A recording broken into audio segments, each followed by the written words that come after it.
Well, welcome to LCBC. We're so glad that you're here. Once you stand, we're going to sing together. Bless the Lord, my soul, oh, my soul. Worship His holy name. Sing like never before, oh, my soul. I worship Your holy name.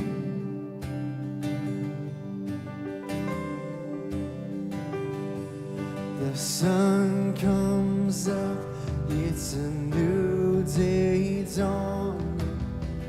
It's time to sing Your song again. Whatever may pass and whatever lies before, let me be singing when the evening comes. Bless the Lord, my soul, oh, my soul. Worship His holy name. Sing like never before, oh, my soul. Worship Your holy name.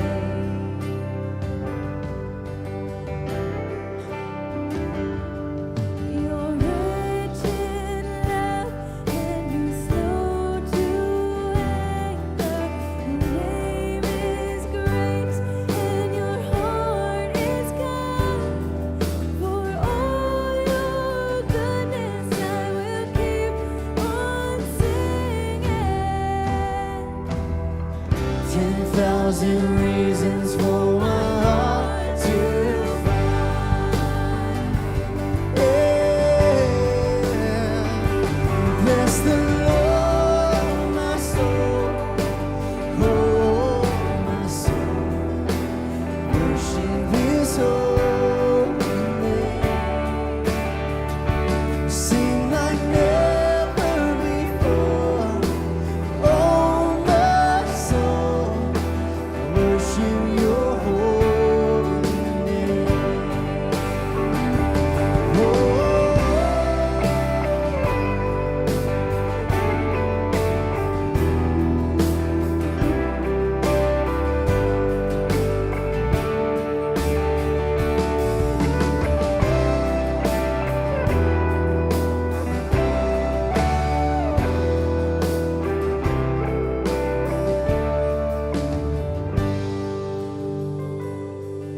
and on that day when my strength is failing, the end draws near and my time has come. And still my soul will sing Your praise unending. 10,000 years and then forevermore. Forevermore. Bless the Lord, my soul, oh, my soul. Worship His holy name. Sing like never before, oh, my soul. Worship Your holy name. Sing out. Bless the Lord, my soul, oh, my soul. Worship His holy name. Sing like never before, oh, my soul. Worship Your holy name. Worship Your holy name, Jesus. Worship Your holy name.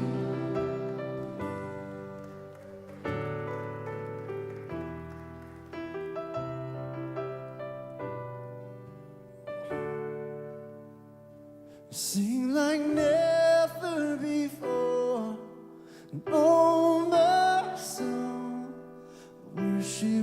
holy name.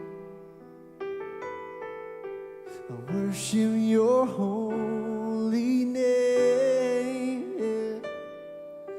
I worship your holy name.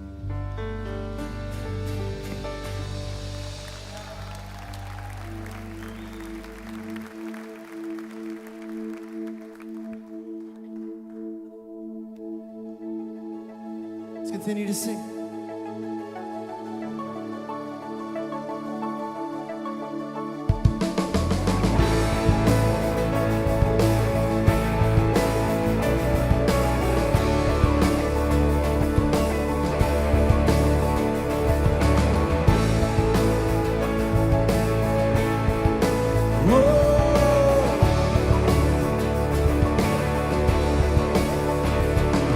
He's coming on the clouds.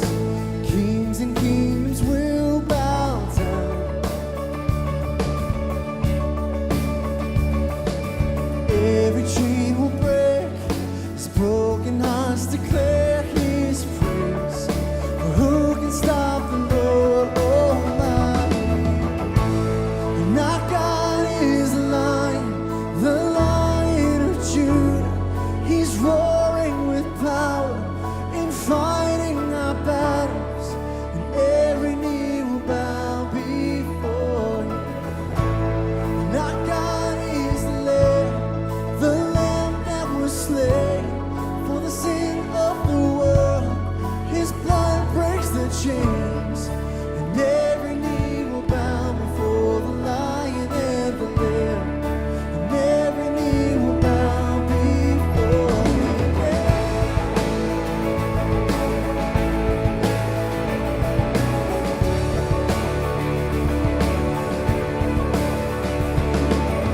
Open up the gates, make way before the King of Kings. The God who comes to save is here to set the captives free. For who can stop the Lord Almighty? Our God is the Lion of Judah. He's roaring with power and fighting our battles, and every knee will bow before Him. And our God is the Lamb that was slain for the sin of the world. His blood breaks the chains, and every knee will bow before the Lion and the Lamb. Every knee will bow before Him.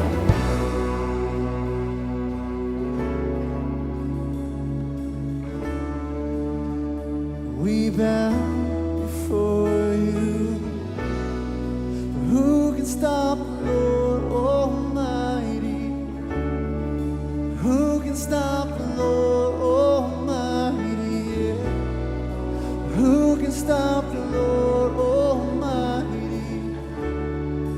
Who can stop the Lord Almighty? Yeah. Who can stop the Lord Almighty? Who can stop the Lord Almighty? There is no one who can stop the Lord Almighty. Who can stop the Lord?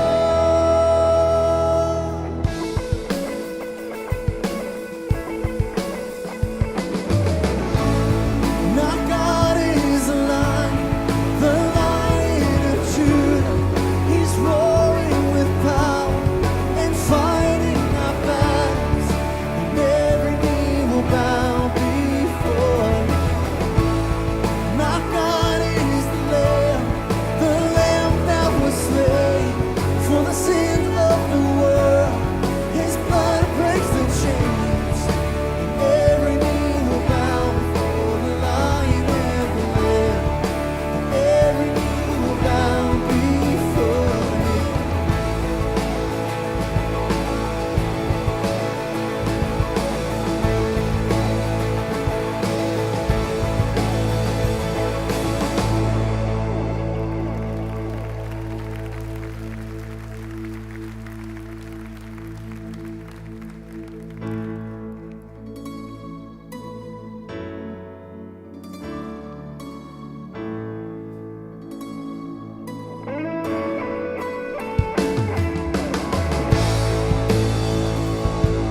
creation sing. Let every heart, let every tongue lift up your name. With all creation sing. Let every sound with heaven's praise, and with one voice, let all creation sing.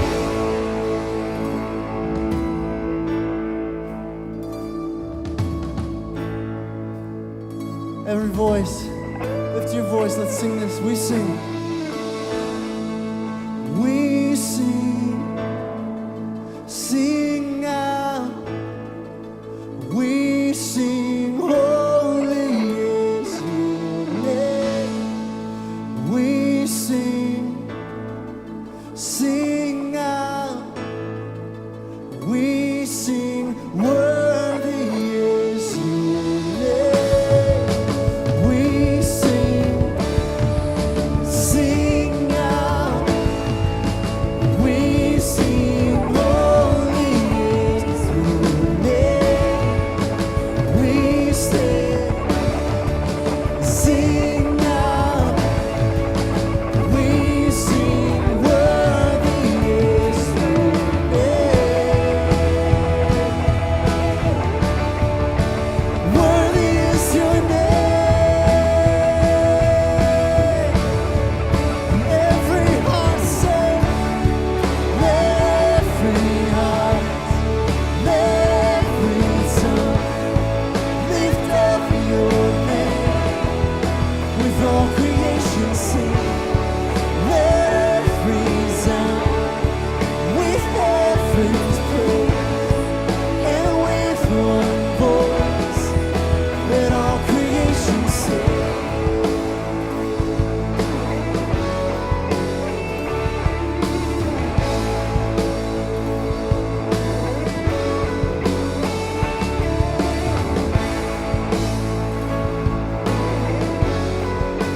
All creation sing.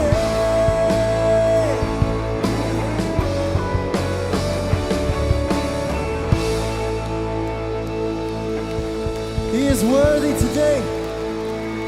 Amazing.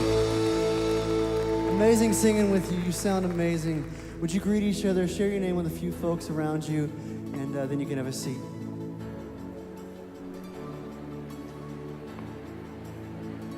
How do you define church? The building you pass every day on the way to work? Where your grandmother takes your family on Christmas and Easter? The place you give some of your paycheck? Where you spend your Sunday mornings or Saturday evenings? But the church is not just a place. It's a movement of people who are called into the biggest messes, the deepest trenches, the heaviest burdens, and the hardest lessons. We are called to be the hope of the world. We are called to be the light in the darkness, the walking, breathing example of Christ's love. If this is what's at stake, can we afford to play it safe?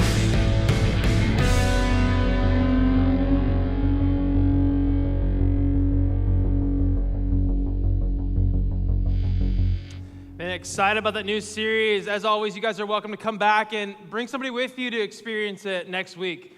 My name's Kevin Mahan. So glad you're here. I work with life groups at our campus, and I want to remind you, like every week, check in by name and let us know you're here today. Use the LCBC app, just hit check in at Manheim, or fill out the About You form that was in your program. When that's filled out, put it in the offering basket as it comes down your row.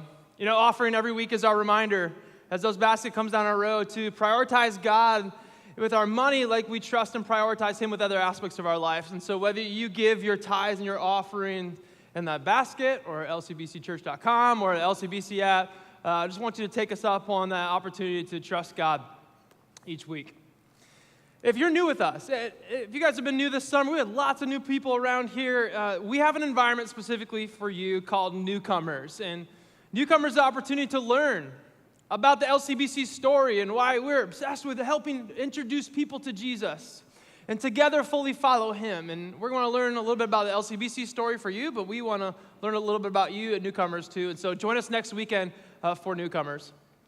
Thursday morning, I had breakfast with my buddy Josh from my life group, and I just had this opportunity. I don't know, maybe you guys have been here. Josh and I in the same season. You know that where they like give you a miniature human from the hospital and you bring it home and it ruins your life? Is that too strong? Sorry, maybe just my experience. But we're in this season where we're trying to figure out what it means to be honest with one another. And whether it's Josh or Jonathan or Jason, all the guys in my life group, and how to be honest but yet still point each other towards Jesus and encourage one another. And I stopped and I was like, man, even over mediocre eggs and coffee, like this is the experience I want everybody at LCBC be able to have. To have people in your life that you're connected with, that are pointing you towards Jesus, you're honest with. And so if you're not in a life group, if you don't have those intentional friendships and relationships around you, here's my encouragement. Do it. Getting it. Life's too crazy to do alone. And so we've created this awesome tool for you to pull some people that are already in your orbit around you, some friends, pull them together and create some structure to have some intentional friendships and relationships this year. This is called a life group launch kit. And you pick one of these up. You don't have to come to any other event or anything else we're doing. You just start your group by using one of these. And it's got you from today until your first day. It's got everything taken care of, and you can build the group you've always wanted. And so my encouragement, we all need a little bit more Joshes in our life. And this is the season to do that for you, too. So 2 more things. Last year we did a Summer Connect on celebrating with our 30th, and this year we're doing it a little bit differently. So I want you to save the date for our Summer Connect. We call it's a picnic. It's a end of the summer picnic, really, where we're going to have a ton of fun together, getting to know one another, but also bring in the dessert to share. And I'm certainly going to eat my share of desserts, and so I hope you bring something yummy, too, as I will. And then we're going to light up the night together. And so I'm not telling you what that means, because a lot more details coming over the next couple of weeks, but you're not going to want to miss that experience. Last week, David had an announcement about Mondays.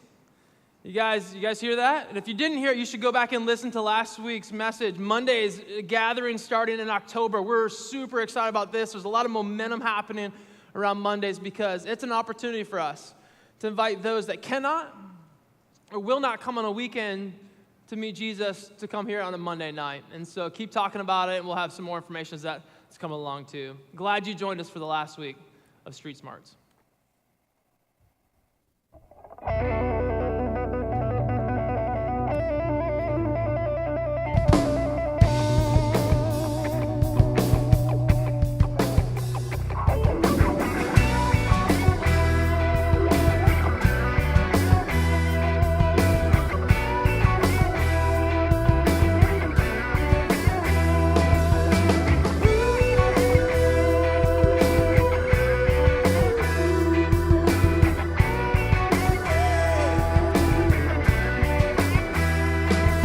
Take nothing that I didn't need, 'cause they didn't offer anything that I wanted.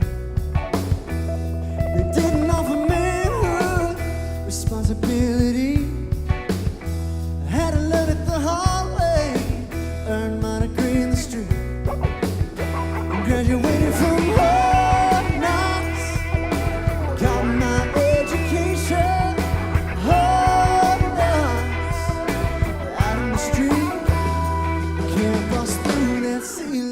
Without feeling the bug, ain't got nothing that I did not earn. Chasing that mighty dollar instead of hitting the books, studying Donnie and Stevie, learn to sail the hooks. I graduated from hard knocks, bumps and bruises to prove it.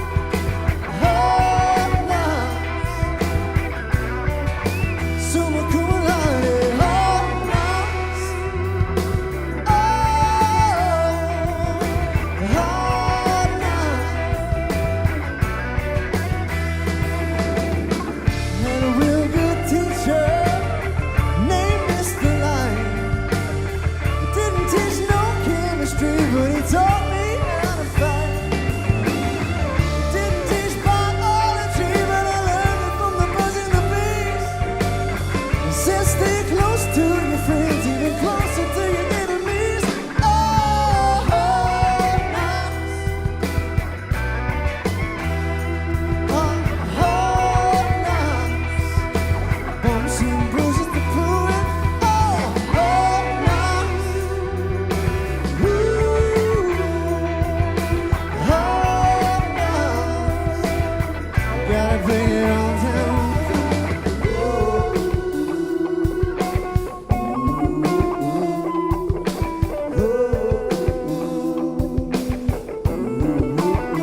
Said these streets keep calling me. Don't know what it is.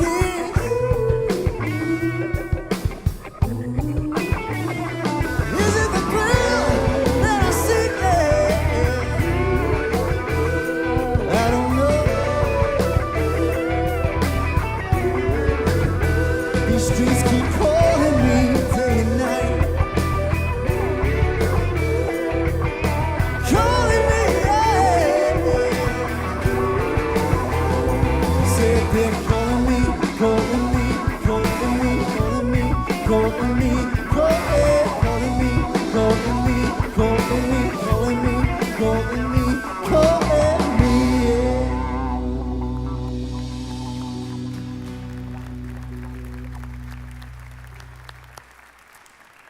So that is exactly what we've been doing over the last couple of weeks with this Street Smart series that we're wrapping up today. We kind of been going back to the school of hard knocks, so to speak. And we've been looking at wisdom.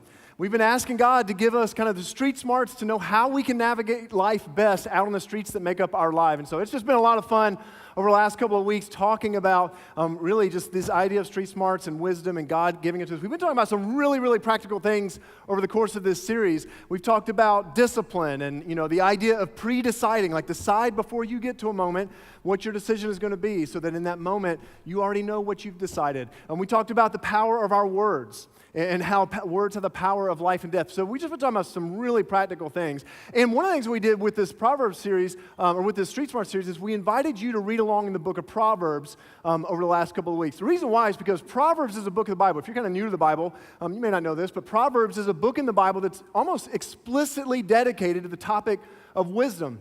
And so we've just been reading the book of Proverbs together, and it's been a ton of fun. And if you took us up on that invitation to read the book of Proverbs, then you may remember back early on in the earlier chapters, particularly in chapters 5, 6, and 7, there are a few chapters in the book of Proverbs that are almost exclusively dedicated to the topic and the subject that we're going to talk about today that we need some street smarts in. And here's the topic that we got to talk about today. That's how you suck all the air out of a room. Right there. Did you feel that? That's why so here's the thing. By the way, some of you brought a guest today. You just nudged them. You're like, I'm so sorry. I had no clue. But it's not going to be painful. Here's why we got to talk about this. Here's why we got to talk about sex. And yes, you can say sex in church. Here's why we got to talk about sex. Because you're already talking about it. In fact, you're already having it, or you're not having it and wishing you were having it, or you're not having it and not wishing you were having it, but everybody around you is telling you you should be wishing you would be having it. So we got to talk about it. In other words, the conversation's already happening all around us. And this has got to be a safe place that we can talk about this in particular, talk about what God's vision might be for our sexuality. And if you're here today, let me just tell you kind of who I specifically want to talk to today. I want to talk to singles today. So if you're here today and you're a high school student, this is for you. And if you're a college student, this is for you. And if you're here and you're in a dating relationship, or you're not married yet, or maybe you were married and you find yourself not married anymore, and so you're single again, I'm talking to you. So today specifically, I want to talk to singles. And what I want to talk to singles about, I want to share with you what all the married people sitting around you right now wish someone would have shared with them years ago when it comes to sex. Because the reality is, right now, you got a lot of married people sitting around you, and some of them are carrying over regret and are carrying over consequences years later because of decisions they made related to their sexuality, and they're still living with those implications.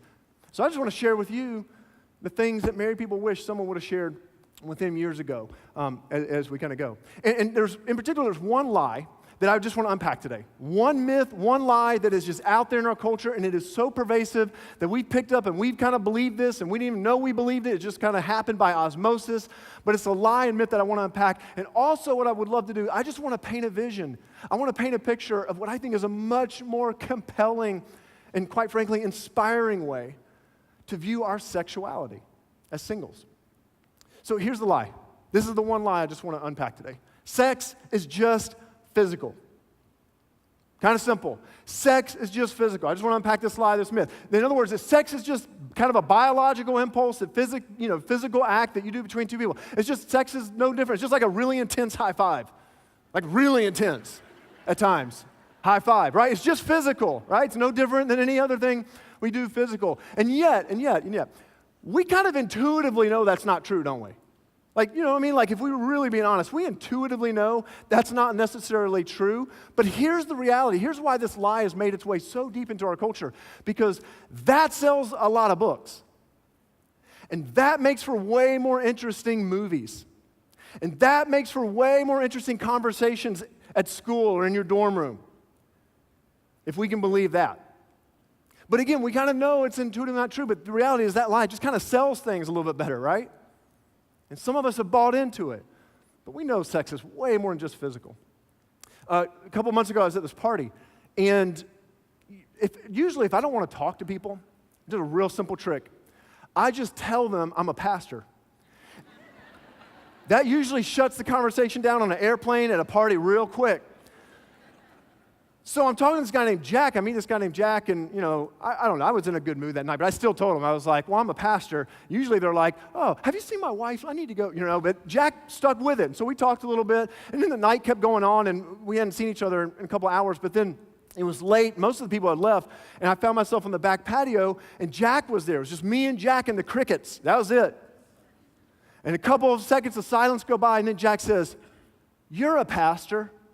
So I want to ask you a question. And I thought, dear Lord, what is about to happen? He goes, I've been with the same woman for 18 years. He told me about his wife, and I got to meet her, and he told me about his kids. They have 2 kids together. One's about to go into high school, another one's like 4 years old, and beautiful kids, and I got to meet them. And he said, I've been faithful, and I've been with my wife for 18 years. Been faithful that whole time. He goes, but I also want to tell you, the last 6 months, last year, my mind has been wandering. And I've been asking a lot of questions about what would it really hurt? In all honesty, what would it really hurt if I went and was with someone else? And then he looks at me and over the crickets says, so let me ask you, is it okay to have an affair? And should I have an affair? And those are the conversations you get when you're a pastor at a party.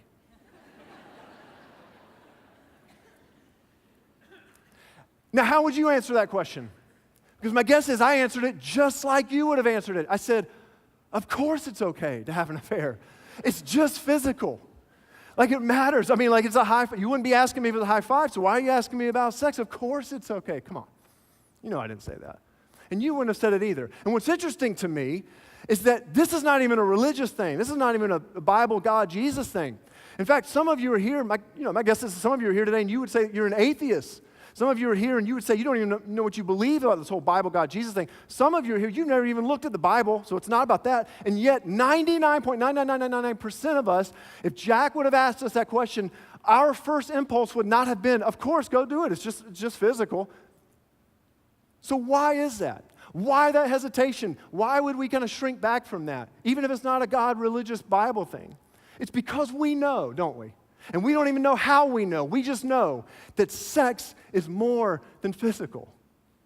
There's just it's the highest, elevated thing that two people can do between each other physically. It's just different than everything else physically that two people can do. It's not just physical. I mean, think about this.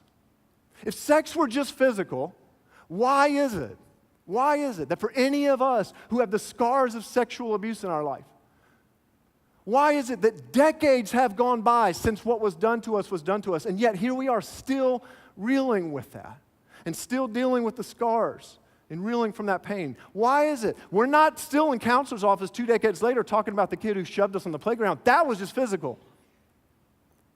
But 2 decades later, we're still dealing with the consequences of what someone did to us sexually. If sex were just physical, think about it. If sex were just physical, why is it that men, why does the rage, when a relationship that got sexual breaks off, why all of a sudden do some men get such a rage that they will kill over that? It's just physical. If sex is just physical, why are breakups so much more complicated with someone that it's gotten sexual with? If sex is just physical, why do we stay with someone even though the relationship is toxic when it's gotten sexual because we feel like, well, we owe them and they owe us and we don't really, it's complicated now because sex. If sex is just physical, why is it that, for some of the married people sitting around you right now, like, why is it that there are still underlying trust issues that have carried over from our single life because you know how casual your spouse treated sex when they were single, and something about that you still have this underlying issue of trust because of that. Well, it's just physical. Why? Because it's not just physical. It's not just physical. In fact, if we treat, singles, you got to hear this. Please, please, please, please tune into this.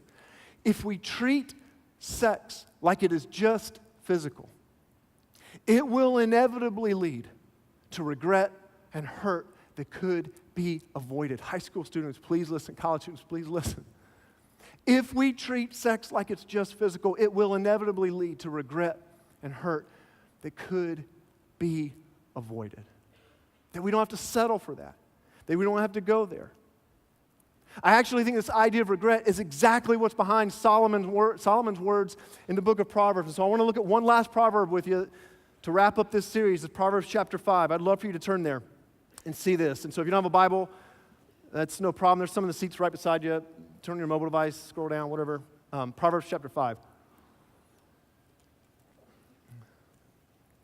Because these words, I think, are really stirring, and I think they have a ton to offer us to give us some street smarts for us who are single and trying to figure this thing out. So look how it says. Look what it says in verse 7. So start there, chapter 5, verse 7. It says, "So now, my sons, listen to me. Never stray from what I'm about to tell you." In other words, listen up. Please, and bury this in your heart somewhere, because what I'm about to say is incredibly important. Stay away from her. In other words, that person in the relationship that things are about to get sexual with, that person, stay away. Don't go near the door of her house. If you do, you'll lose your honor. You'll lose to merciless people all that you've achieved. Strangers will consume your wealth, and someone else will enjoy the fruit of your labor. In the end, you'll groan in anguish when disease consumes your body, and you will say, here's what you're going to say, "Oh, how I hated discipline. If only," now that's a powerful two-word statement right there. If only I had not ignored all the warnings. Oh, why didn't I listen? Why didn't I listen to my teachers? Why didn't I pay attention to my instructors? I have come to the brink of utter ruin, and now I must face public disgrace. Those are the words of someone who's living with regret.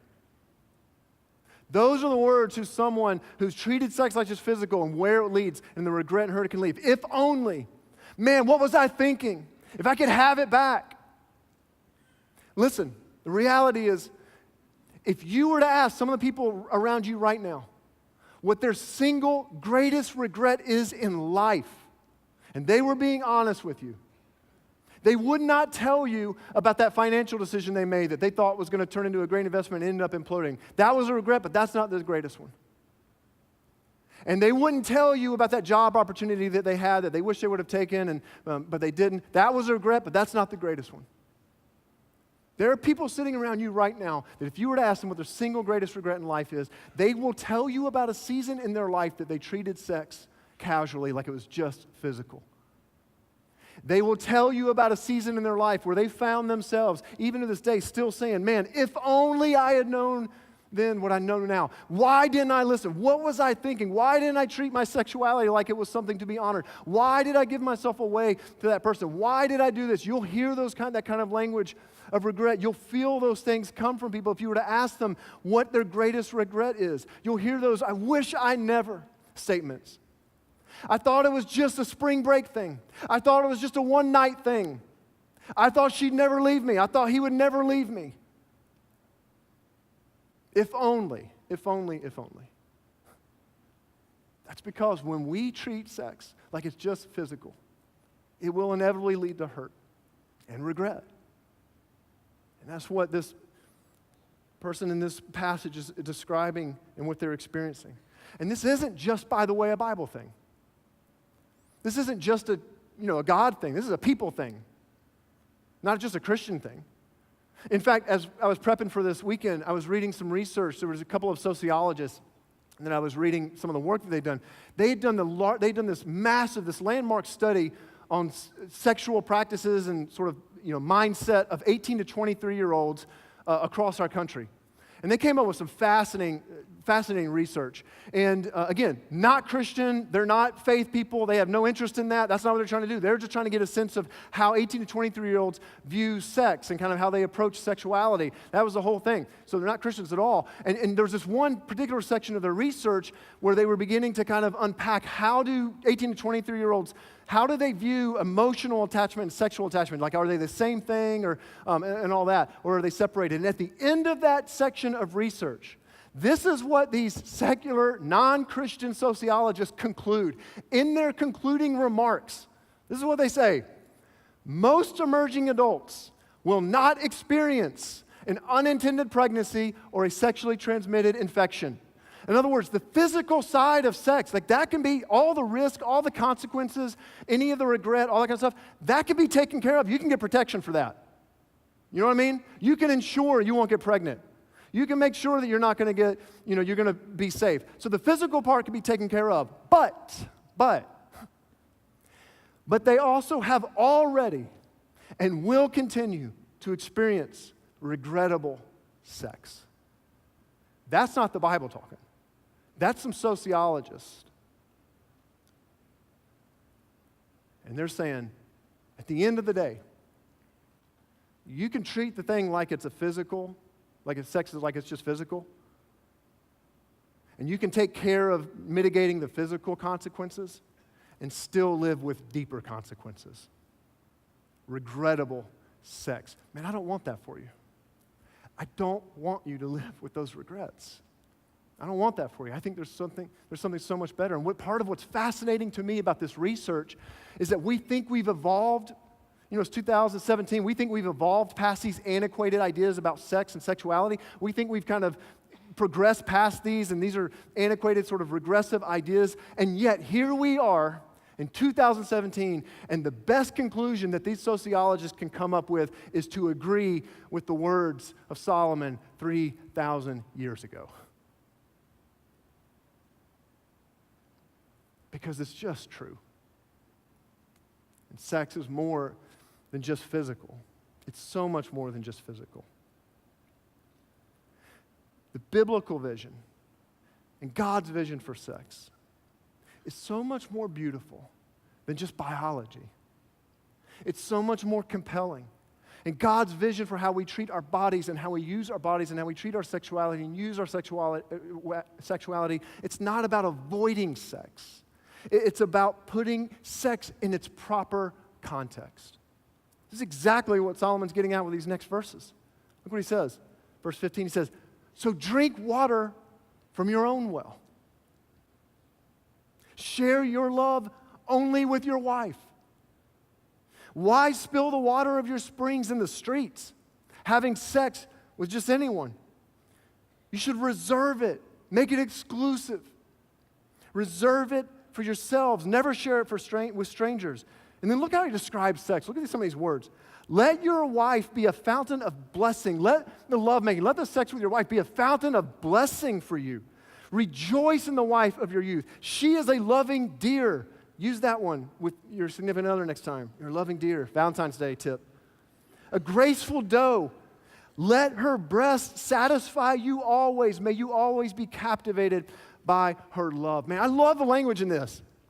I mean, think about, there's some really evocative words that are used here when it's describing the God-intended vision for sex. I mean, think about some of the words we just read. Sex, blessing.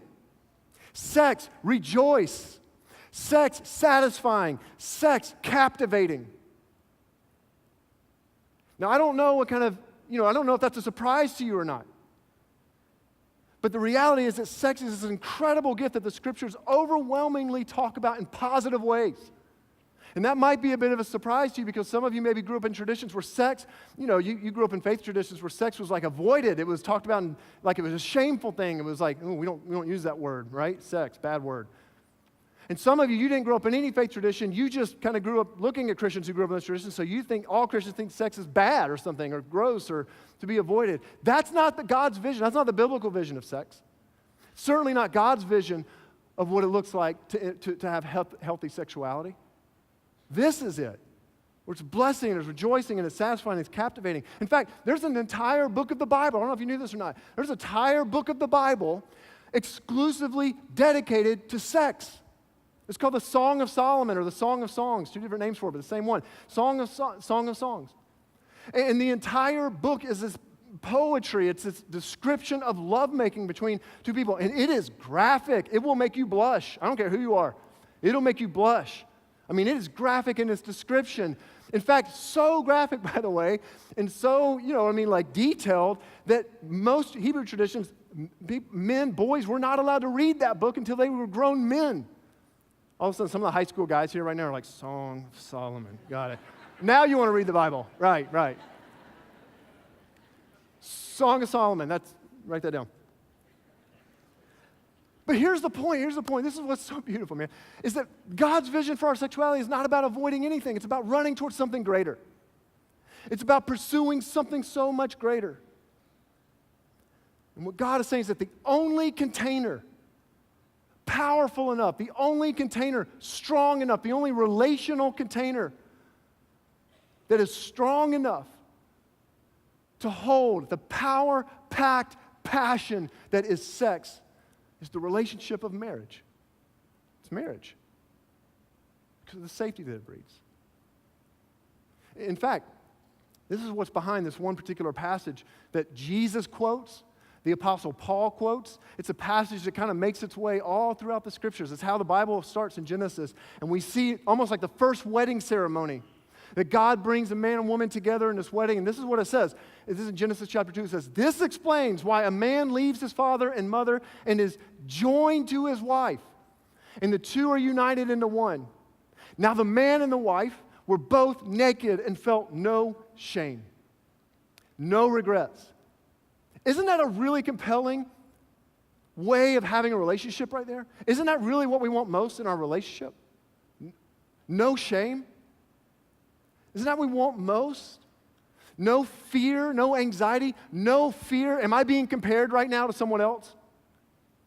No fear. And is she comparing me to someone else? Is he comparing me to someone else? No fear. Are they going to be here tomorrow? Are they going to be here a year from now?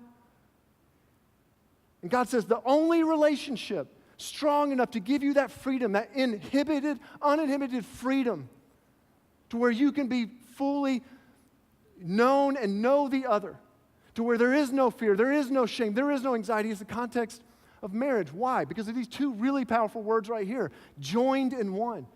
God says the marriage relationship is intent. It's almost like two different people come together and are joined, are made one. You become one person. The word for join there can also be, it almost literally carries with it the idea of being glued together. That what were once two have now become glued together. I've told some of you before, I had a family member who worked as an engineer at a lumber company down in Georgia. And at this particular lumber company, they would take trees and they would convert them into telephone poles and all this kind of stuff. And after they were done doing this, they had all this scrap wood that would lay around they really couldn't do much with. So they figured out, well, let's take the scrap wood, let's put it together, and we can make other pieces of wood out of it, so to speak. And so they had these really, really thin, you can't see this, but 1, 2, 3, 4. There's 4 really, really thin pieces of wood on this. And, in and of themselves, wouldn't work, wouldn't really be much of anything. But then they'll put them together, they'll put all this glue, they'll combine them, put all this glue, they'll put it through this machine that then mixes the glue with it, puts it in, and puts this extreme heat to it, compacts it, and out on the other side, what at first were separate things come out as one. That's marriage. It's the fusing together of two lives in every way. The commitment, the vow to say, I am yours in every way. And sex, and God says, sex is the glue that makes you one with someone else, that contributes to that oneness. And the reality is, we can go and we can glue ourselves to a lot of different people. We can go and we can make ourselves one with a lot of different people. But the reason that marriage is the only relationship powerful enough to hold that oneness together is because in relationship, you're not only saying, I am one with you physically, but you're saying, I am one with you in every other way. Why? Because we vowed to each other. I am one with you economically. I am one with you legally. I am one with you socially. I am one with you relationally. I am one with you emotionally. I am one with you sexually.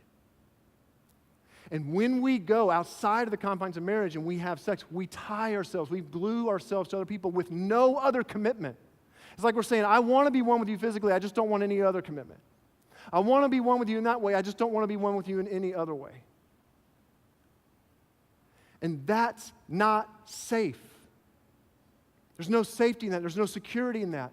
And intimacy, what God wants for you most, the kind of intimacy where you're joined together, where you experience oneness, it's an intimacy where you know that you will be loved and you will not be left. And marriage provides that. It creates that safety. In fact, what's interesting and really a powerful reality is that when we pursue sex outside of marriage, we think that sex outside of marriage will build trust. We think that it will build intimacy. But again, research actually proves this. It actually has the reverse effect. It actually begins to impede intimacy. And here's why. Because when you have sex, when you glue yourself to someone else, and you try to be one with them in that way, but no other ways, what happens is you will intuitively, instinctively, you will guard a part of your heart from them. There will be things you do not let the other person in on in your life. Why? Because you don't know if they'll be there a year from then. They haven't committed to that. You haven't committed to that. And so you will intuitively guard parts of you because you don't really know if they'll be there 6 months from now. You don't even know if they'll really be there tomorrow. You can't guarantee that. There's been no vows made. There's been no commitment. There's been no willingness for the other person or for you to say, we're one in every way. And because of that, you will guard a part of yourself. And so what happens, ironically, is that sex outside of marriage works against trust building. It actually erodes trust, not builds it. This is why, and some of you know this. Some of you know this so well. This is why there is no greater sting than when we have been made one with someone and then we've been unone with that person. That hurts. That's regret. And there's pain. When we've made ourselves one with someone sexually and then that's broken off, there's always pain with that. Why? Because you can't unone what's been won. You can separate it, but there's a part of you that's embedded in them forever, and there's a part of them that's embedded in you forever, and it's messy, and it's sloppy, and there's shrapnel. It's because this is never how it was intended to be. It was never intended to be that way. God's vision for your relationship and for your sexuality is to be expressed in the context where you are unashamed. There is freedom. You are uninhibited. Because why? Because you know that at the end of the day, come hell or high water, you may not know what the next year holds or what 2 year holds or what the next decade holds, but one thing you do know is you will be there for me and I will be there for you. Why? Because we vowed to each other. And sex thrives in that kind of relationship. And that's what God wants for us. That's what God has for us.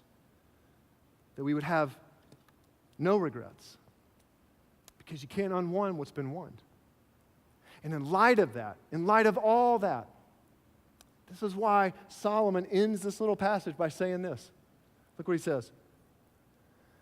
So why be captivated, my son, by an immoral woman, or fondle the breasts of a promiscuous woman? Like why? So knowing what's out there, singles, listen, knowing what could be, knowing that God's intent for your sex life is so much greater maybe than what you've been sold, that sex is so much bigger than just being physical, but that you can experience true intimacy. Why would we settle for anything less? I love the way one translation puts this verse. This is this verse. Another translation says, why would you trade enduring intimacies for cheap thrills?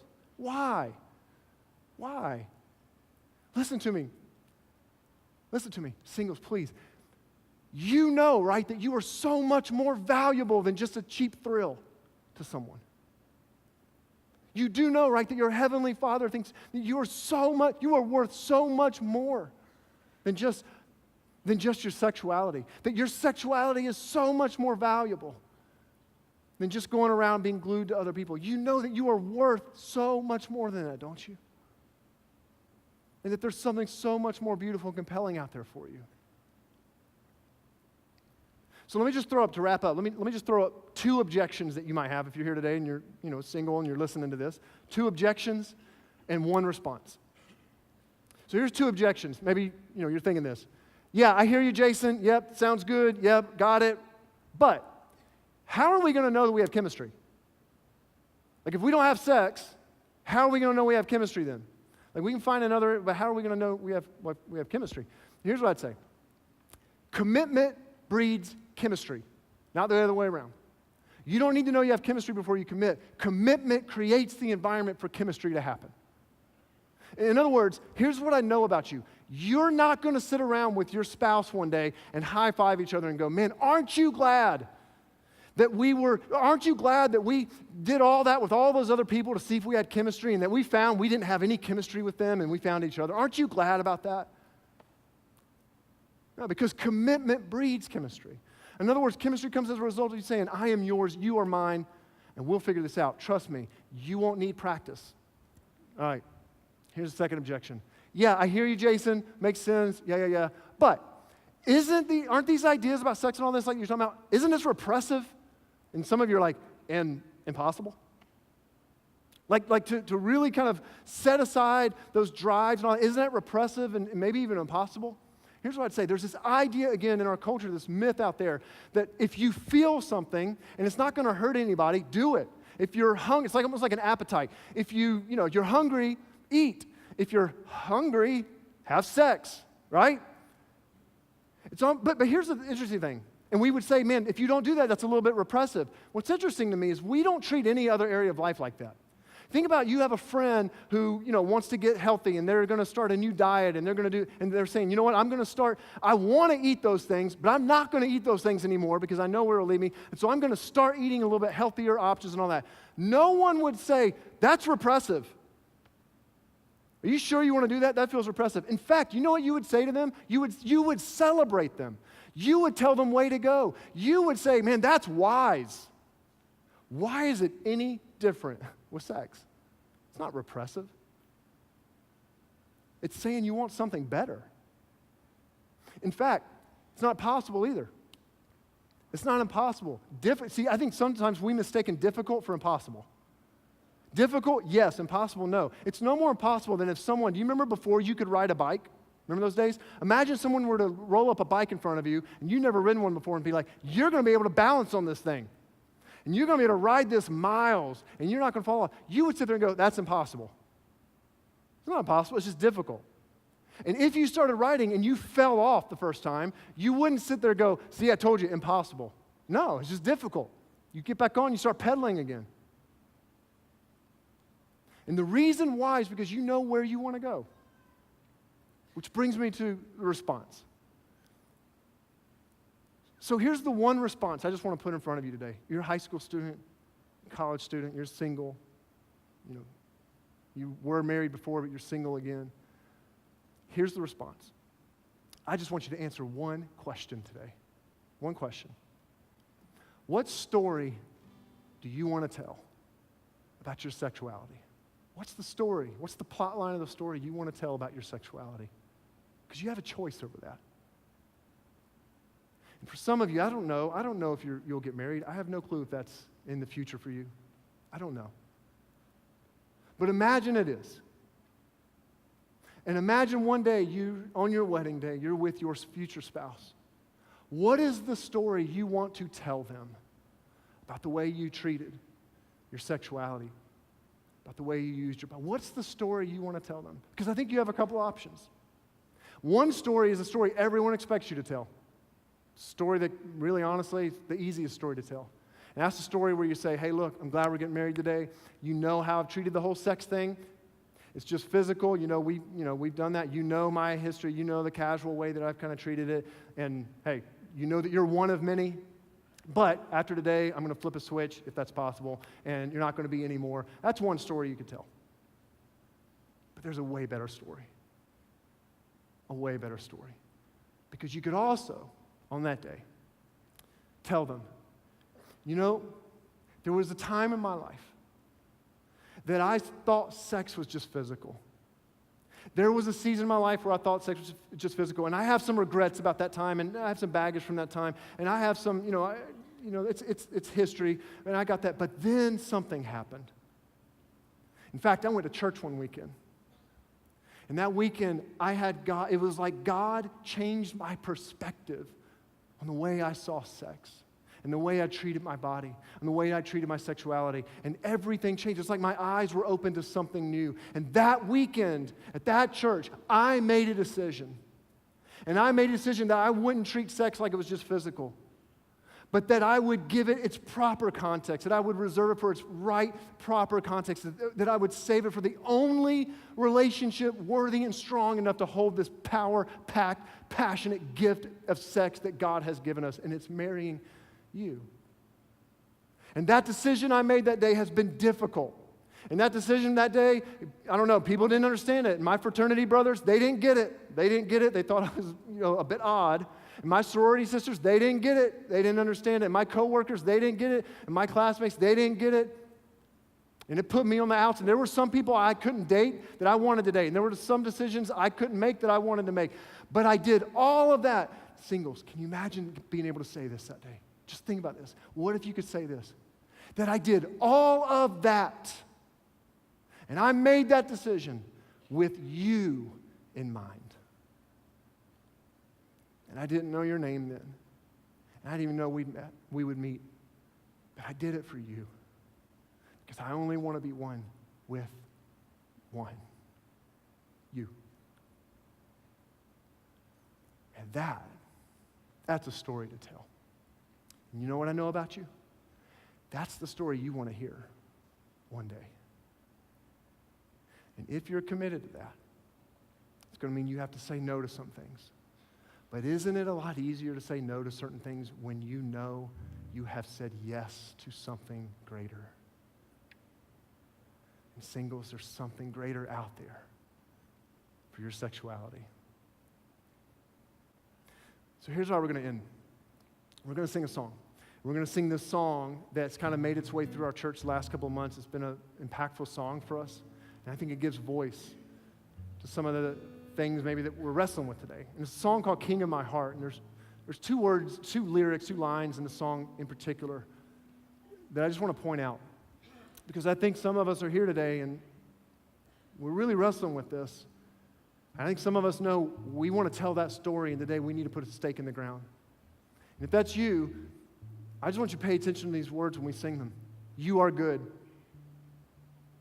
That's a declaration that God, I don't even understand it. God, it's difficult. God, I believe it's best. And God, even when it doesn't make sense. And God, even when it feels like all the tide's working against me. And God, even though people may not understand this decision I'm making, you're good. You're good. And it's right. And then there's another line that says, you're never going to let me down. And some of us today, we're putting a stake in the ground when it comes to how we see our sexuality and how we use our bodies and how we view sex. And we need to know that promise. You will not be let down when you move forward into something greater that God's calling you into. So I'm going to ask you to stand on all of our campuses, all of our locations. I ask you to stand. We're going to sing this song together. And I'm going to ask you just to give space to the people around you. Don't leave early, because there's some singles here, honestly, that are wrestling with some of this, and they need to figure this out, so don't distract. And let's just sing this song together, and I just want to pray for all of us right now that we would honor God in this way. And so would you just pray with me? God, thank you that you have spoken wisdom into every area of our life, including sex. Thank you that you have given us the gift of sex. Thank you That this is not something we have to run away from, but rather there is something greater we can run towards. And God, for any of us who are here today, and we're single, for any of us who are here who have a bit of regret, maybe we've already kind of gone down paths that have led us to regret, would you remind us today that today is a new start? Would you remind us today that the past is done and that today we can begin a new day? That we can tell a new story now? That we can put a stake in the ground? And would you empower us, for any of us brave enough and courageous enough to say that we will follow you into the kind of intimacy, the kind of sexuality that you're calling us into? God, would you empower us with your Holy Spirit to move forward in freedom? And as a result, I pray that there would be people here today that would be able to stand with no shame and no anxiety and no regrets with their spouse one day and say, I did this for you, and I did it to honor my God and my Heavenly Father. And we pray this all in your name, Jesus. Amen.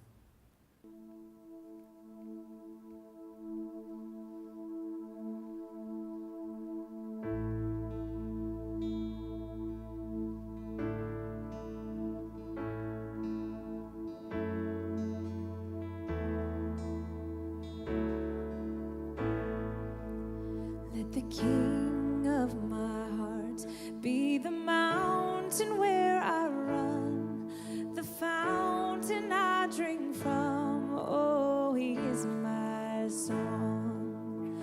Let the King of my heart be the shadow where I hide, the ransom for my life. Oh, he is my song.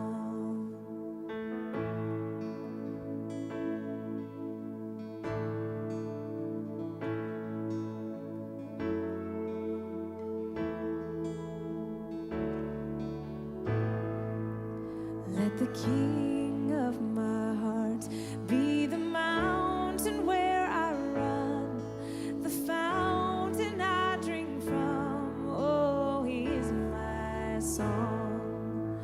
Let the King of my heart be the shadow where I hide, the ransom for my life. Oh, he is my song. Sing it out. You are good.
You're never gonna let me down.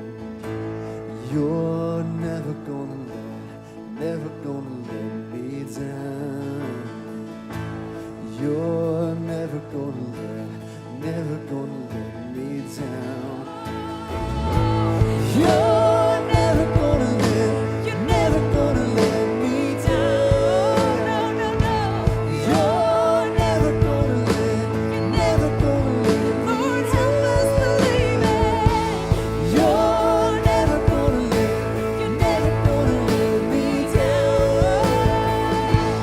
You're never gonna let me down. You're never gonna let me down. You're never gonna let me down. 'Cause you are good. You're good. Oh, you are good. You're good. Oh, you are good. So good. Oh, you are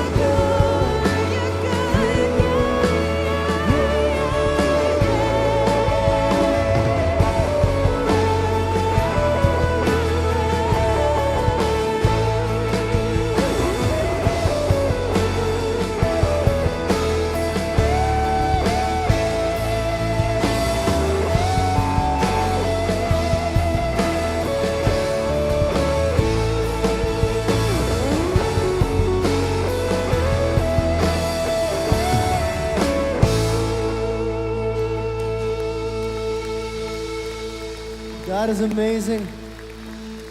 Amazing.